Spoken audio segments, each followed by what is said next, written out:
ಕೂಡ ಸಂಬಂಧಪಟ್ಟಂಗೆ ಹೌದು ಅಕ್ರಮ ಆಗಿರೋದು ನಿಜ ಅನ್ನುವಂಥದ್ದು. ಈಗ ಸರ್ಕಾರ ಅದರಲ್ಲಿ ಕೇಂದ್ರ ಸರ್ಕಾರ ಮಾಡಬಾರ್ದು ಅಂತ ಇಲ್ಲ. ಹೇಳ್ತಾರೆ ಸರ್ ಕಾಂಗ್ರೆಸ್ ನಾಯಕರು. ಕೇಂದ್ರ ಸರ್ಕಾರದ ಬಗ್ಗೆ ಚರ್ಚೆ ಏನ್ ಮಾಡ್ತಾರೆ? ಕೇಂದ್ರ ಸರ್ಕಾರಕ್ಕೂ ಇದಕ್ಕೂ ಸಂಬಂಧ ಏನು? ಮೂಡಾದಲ್ಲಿ ನಡೆದಿರತಕ್ಕಂಥ ಹಗರಣ ಈಗಾಗಲೇ ರಾಜ್ಯದ ಹೈಕೋರ್ಟ್ನಲ್ಲಿ ತನಿಖೆಗೆ ಆದೇಶ ಆಗಿದೆ. ಅದರ ಮೇಲೆ ತನಿಖೆಗಳು ನಡೀತಾ ಇದೆ. ಇಡಿ ಅವರಿಗೆ ಕೇಂದ್ರ ಸರ್ಕಾರ ಸೂಚನೆ ಕೊಟ್ಟಿದ್ದಾರ? ಇಡಿ ಮುಂದೆ ಮೈಸೂರು ನಗರದಲ್ಲಿ ಇವತ್ತು ಗವರ್ನರ್ ಮುಂದೆ ಹೋದಂತ ಒಂದು ವ್ಯಕ್ತಿಗಳೇನಿದ್ದಾರೆ, ಪ್ರಾಸಿಕ್ಯೂಷನ್ಗೆ ಪರ್ಮಿಷನ್ ಕೊಡಿ ಅಂತ ಹೇಳಿ, ಅವರುಗಳು ಇಡಿಗೂ ಸಹ ಇಲ್ಲಿ ಕೆಲವು ಹಣಕಾಸಿನ ವ್ಯವಹಾರಗಳು ನಡೆದಿರ್ತಕ್ಕಂಥ ಹಿನ್ನೆಲೆಯಲ್ಲಿ ಕಂಪ್ಲೇಂಟ್ ಕೊಟ್ಟಿದ್ದಾರೆ. ಅದರ ಮೇಲೆ ಅವರು ತನಿಖೆ ನಡೆಸಿ ಅದರ ಮಾಹಿತಿಗಳು ಕೊಟ್ಟಿದ್ದಾರೆ. ಲೋಕಾಯುಕ್ತ ಏನು ನಡೆಸ್ತಾ ಇದ್ದಾರೆ ಅಧಿಕಾರಿಗಳು? ಯಾರವರು? ಸರ್ಕಾರದ ಅಧೀನದಲ್ಲಿರೋರಲ್ವೇ? ಇವತ್ತು ಎಷ್ಟು ಜನ ಮಂತ್ರಿಗಳು ಸಮಜಾಯಿಷಿ ಕೊಡ್ತಕ್ಕಂಥದ್ದಕ್ಕೆ ಕೃಷ್ಣ ಬೈರೇಗೌಡರಿಗೆ ಹ್ಯಾಟ್ಸ್ ಆಫ್ ಮಾಡೋಣ. ಇವತ್ತು ಅದಕ್ಕೆ ಹೇಳಿದ್ದು ಇಡಿ ಅವ್ರನ್ನ ಸೀಲ್ ನಾಯಿ ಅಂತ ಏನಕ್ಕೆ ನೀವೇನು ನಿಮ್ಮ SIT ಅವ್ರು ಏನ್ ಮಾಡಿದ್ರಿ? ಇವತ್ತು ಕರ್ನಾಟಕ ರಾಜ್ಯದಲ್ಲಿ ನಿಮ್ಮ ಒಂದು ಸರ್ಕಾರದಲ್ಲಿ ಎಷ್ಟು SIT ಮಾಡಿದಿರಿ? 17-18 SITಗಳು ಮಾಡಿದ್ರಿ. ಕೂಡ ಸಂಬಂಧಪಟ್ಟಂಗೆ ಹೌದು ಅಕ್ರಮ ಆಗಿರೋದು ನಿಜ ಅನ್ನುವಂಥದ್ದು. ಈಗ ಸರ್ಕಾರ ಅದರಲ್ಲಿ ಕೇಂದ್ರ ಸರ್ಕಾರ ಮಾಡಬಾರ್ದು ಅಂತ ಇಲ್ಲ. ಹೇಳ್ತಾರೆ ಸರ್ ಕಾಂಗ್ರೆಸ್ ನಾಯಕರು. ಕೇಂದ್ರ ಸರ್ಕಾರದ ಬಗ್ಗೆ ಚರ್ಚೆ ಏನ್ ಮಾಡ್ತಾರೆ? ಕೇಂದ್ರ ಸರ್ಕಾರಕ್ಕೂ ಇದಕ್ಕೂ ಸಂಬಂಧ ಏನು? ಮೂಡಾದಲ್ಲಿ ನಡೆದಿರತಕ್ಕಂಥ ಹಗರಣ ಈಗಾಗಲೇ ರಾಜ್ಯದ ಹೈಕೋರ್ಟ್ನಲ್ಲಿ ತನಿಖೆಗೆ ಆದೇಶ ಆಗಿದೆ. ಅದರ ಮೇಲೆ ತನಿಖೆಗಳು ನಡೀತಾ ಇದೆ. ಇಡಿ ಅವರಿಗೆ ಕೇಂದ್ರ ಸರ್ಕಾರ ಸೂಚನೆ ಕೊಟ್ಟಿದ್ದಾರ? ಇಡಿ ಮುಂದೆ ಮೈಸೂರು ನಗರದಲ್ಲಿ ಇವತ್ತು ಗವರ್ನರ್ ಮುಂದೆ ಹೋದಂತ ಒಂದು ವ್ಯಕ್ತಿಗಳೇನಿದ್ದಾರೆ, ಪ್ರಾಸಿಕ್ಯೂಷನ್ಗೆ ಪರ್ಮಿಷನ್ ಕೊಡಿ ಅಂತ ಹೇಳಿ, ಅವರುಗಳು ಇಡಿಗೂ ಸಹ ಇಲ್ಲಿ ಕೆಲವು ಹಣಕಾಸಿನ ವ್ಯವಹಾರಗಳು ನಡೆದಿರ್ತಕ್ಕಂಥ ಹಿನ್ನೆಲೆಯಲ್ಲಿ ಕಂಪ್ಲೇಂಟ್ ಕೊಟ್ಟಿದ್ದಾರೆ.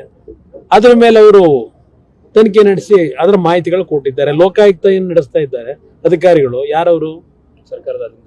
ಸರ್ಕಾರದ ಅಧೀನದಲ್ಲಿರೋರಲ್ವೇ? ಇವತ್ತು ಎಷ್ಟು ಜನ ಮಂತ್ರಿಗಳು ಸಮಜಾಯಿಷಿ ಕೊಡ್ತಕ್ಕಂಥದ್ದಕ್ಕೆ ಕೃಷ್ಣ ಬೈರೇಗೌಡರಿಗೆ ಹ್ಯಾಟ್ಸ್ ಆಫ್ ಮಾಡೋಣ. ಇವತ್ತು ಅದಕ್ಕೆ ಹೇಳಿದ್ದು ಇಡಿ ಅವ್ರನ್ನ ಸೀಲ್ ನಾಯಿ ಅಂತ ಏನಕ್ಕೆ ನೀವೇನು ನಿಮ್ಮ SIT ಅವ್ರು ಏನ್ ಮಾಡಿದ್ರಿ? ಇವತ್ತು ಕರ್ನಾಟಕ ರಾಜ್ಯದಲ್ಲಿ ನಿಮ್ಮ ಒಂದು ಸರ್ಕಾರದಲ್ಲಿ ಎಷ್ಟು SIT ಮಾಡಿದಿರಿ? ನಾನು ನಿಮಗೆ ಎಕ್ಸಾಂಪಲ್ ಕೊಡ್ತಕ್ಕಂಥದ್ದು, ನಾನು ಸಹೋದರ ಅಂತ ಹೇಳಲ್ಲ, ರೇವಣ್ಣ ಅವ್ರ ವಿಷಯದಲ್ಲಿ ಯಾವ ರೀತಿ ನಡ್ಕೊಂಡಿದ್ದೀರಿ? ಒಬ್ಬ ಮಾಜಿ ಪ್ರಧಾನಮಂತ್ರಿ ಮನೆಗೆ ಪೊಲೀಸ್ ಅಧಿಕಾರಿಗಳನ್ನ ನುಗ್ಸಿ ಅರೆಸ್ಟ್ ಮಾಡ್ತಕ್ಕಂಥ ಕೆಲಸಕ್ಕೆ ಕೈ ಹಾಕ್ತೀರಿ ನೀವು. ನಿಮ್ಗೆ ಯಾವ ನೈತಿಕತೆ ಇಟ್ಕೊಂಡಿದ್ದೀರಿ? ಏನ್ ಮಾಡಿದ್ದಾರೆ ರೇವಣ್ಣ ಅಂತ ಹೇಳಿ? ಯಾವುದೋ 5 ವರ್ಷದ ಕೇಸು ಅಂತ ಹೇಳಿ ಒಂದು ಸುಳ್ಳು ಒಂದು ಕೇಸನ್ನ ಯಾರಿಂದ ಪಡೆದು ಏನೇನ್ ನಡೆಸಿದಿರಿ? ಅದೆಲ್ಲ ದೇವರಾಜೇಗೌಡ ಅಂತೇಳಿ ಒಂದು ಆಡಿಯೋ ಬಿಟ್ರಲ್ಲ, ಅದರಲ್ಲಿ ಇದೇ ನಿಮ್ಮ ಡೆಪ್ಟಿ CM ಏನ್ ಹೇಳಿದ್ದಾರೆ? ಆ ಕೇಸ್ ಹಾಕ್ಸಕ್ ಕರ್ಕೊಂಬಂದ ಹೆಣ್ಮಗಳನ್ನ ಹರಸಾಹಸ ಪಟ್ಟಿದ್ದೀನಿ ಇರಪ್ಪ, ಇದನ್ನೇ ನಾನು ಹರಸ್ಕೊಂಡ್ರೆ ಸಾಕಾಗಿದೆ ಅಂತ ಹೇಳ್ತಾರಲ್ಲ. ಇವತ್ತು ಏನೋ ಹಾಸನದಲ್ಲಿ ನಾಳೆ ದಿನ ಅದೆಂತ ಸಮಾವೇಶ? ಜನಕಲ್ಯಾಣ ಸಮಾವೇಶ. ಏನೋ ಪಾಪ ಅಲ್ಲಿ ಸಾಂತ್ವನ ಹೇಳಕ್ ಹೋಗ್ತಾರಂತೆ. ಯಾರಿಗೆ ಸಾಂತ್ವನ ಹೇಳ್ತೀಯಪ್ಪ? ಆ ಹೆಣ್ಣು ಮಕ್ಕಳನ್ನ ಫೋಟೋಗಳನ್ನ ಹಾಕಿ ಬೀದಿಲಿ ಪ್ರಚಾರ ಮಾಡಿದ್ರಲ್ಲ, ಯಾರನ್ನಾದ್ರೂ ಒಬ್ಬನ್ನ ಅರೆಸ್ಟ್ ಮಾಡಿದ್ರ? ಆ ಕ್ಯಾಸೆಟ್ ಬಿಟ್ಟಂತವ್ರನ್ನ? ಇದು ನಿಮ್ಮ SIT ತನಿಖೆನಾ ನೀವು ನಡೆಸ್ತಾ ಇರತಕ್ಕಂಥದ್ದು? ಇವೆಲ್ಲದಕ್ಕೂ ಕಾಲ ಒಂದಿನ ಉತ್ತರ ಕೊಡುತ್ತದೆ. ಕೆಲ ಸತ್ಯಗಳು ಹೊರಗೆ ಬರುತ್ತೆ. ಕೃಷ್ಣ ಬೈರೇಗೌಡ್ರೆ, ನೀವ್ಯಾಗ ನಡ್ಕತಾ ಇದ್ದೀರಿ? ನಾನು ನಿಮಗೆ ಎಕ್ಸಾಂಪಲ್ ಕೊಡ್ತಕ್ಕಂಥದ್ದು, ನಾನು ಸಹೋದರ ಅಂತ ಹೇಳಲ್ಲ, ರೇವಣ್ಣ ಅವ್ರ ವಿಷಯದಲ್ಲಿ ಯಾವ ರೀತಿ ನಡ್ಕೊಂಡಿದ್ದೀರಿ?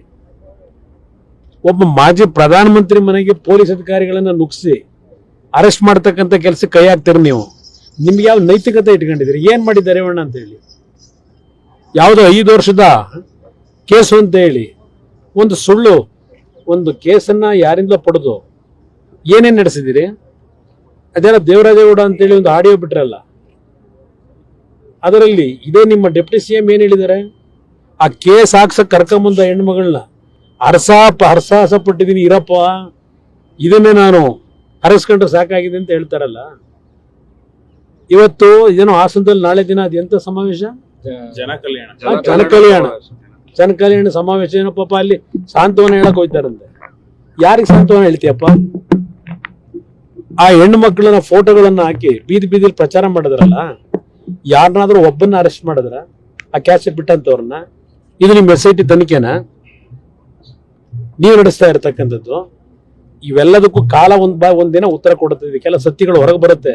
ಕೃಷ್ಣ ಬೈರೇಗೌಡ್ರೆ, ನೀವ್ಯಾಗ ನಡ್ಕತಾ ಇದ್ದೀರಿ? ಹೆಚ್ಚಿನ ವಿಡಿಯೋಗಳಿಗೆ ಪ್ರತಿಧ್ವನಿ ಯೂಟ್ಯೂಬ್ ಚಾನೆಲ್ ಸಬ್ಸ್ಕ್ರೈಬ್ ಮಾಡಿ, ಬೆಲ್ ಐಕಾನ್ ಕ್ಲಿಕ್ ಮಾಡಿ.